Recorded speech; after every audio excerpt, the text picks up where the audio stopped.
I'd like to take a few minutes and talk to you all about whether you're an entrepreneur.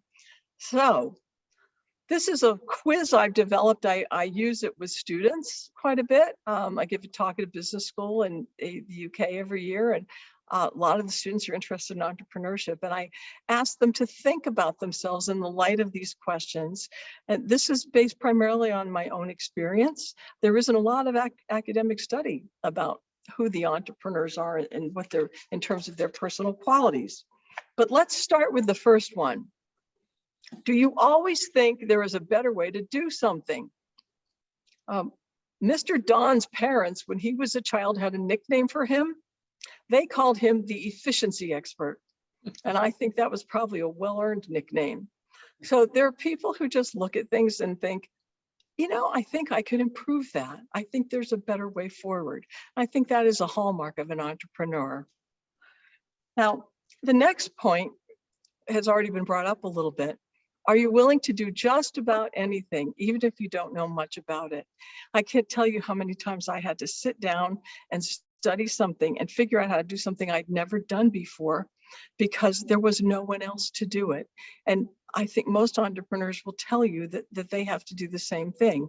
And it might be something as mundane as how to fill out a form to send an FDA submission in that the regulatory person forgot to do before they went home for the weekend, or it might be something far more significant.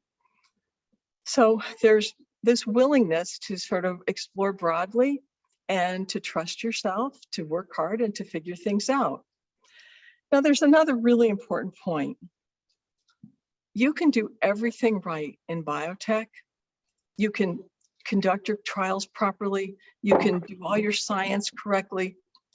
You can work well and make sure that you make good, timely progress, but that doesn't mean that what you do will work. And for some people, that's exhilarating to think that there's a small chance of success and that they could be the person that does that.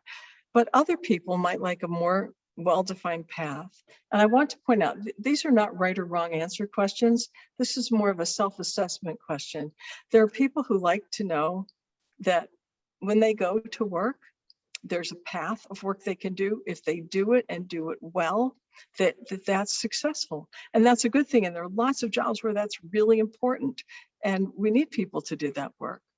But biotech entrepreneurs need to accept the fact that they will be taking risks and they, in fact, might not succeed despite a lot of hard work and doing things well. Okay. Now, here's I think a corollary of that.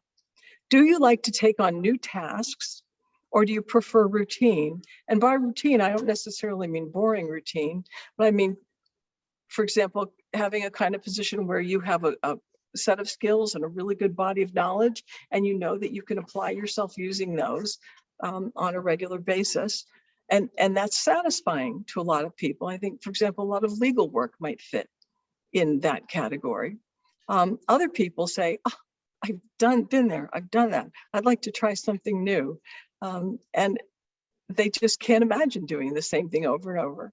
So again, this is just a self-assessment idea.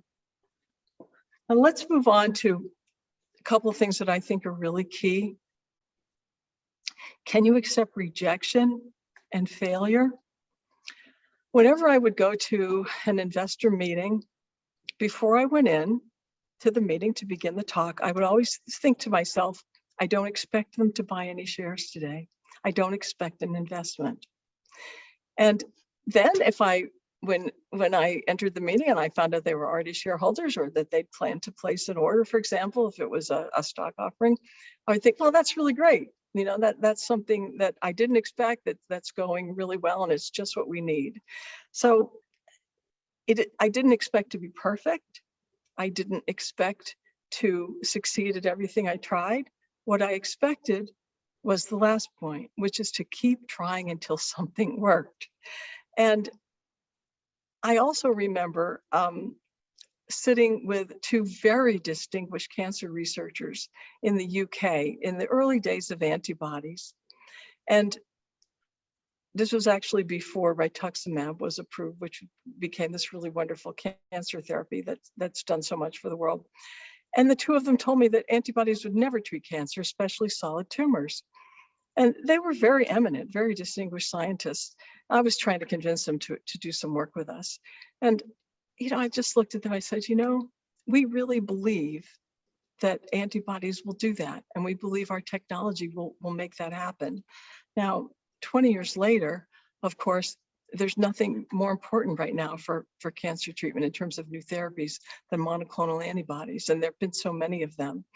But it's not necessarily an easy thing to have people who have a lot of knowledge and a lot of skill tell you that you're just wrong and that what you're doing won't work. So entrepreneurs need to be able to handle that kind of comment and be able to make their own decision and be able to just keep working away at something until it succeeds.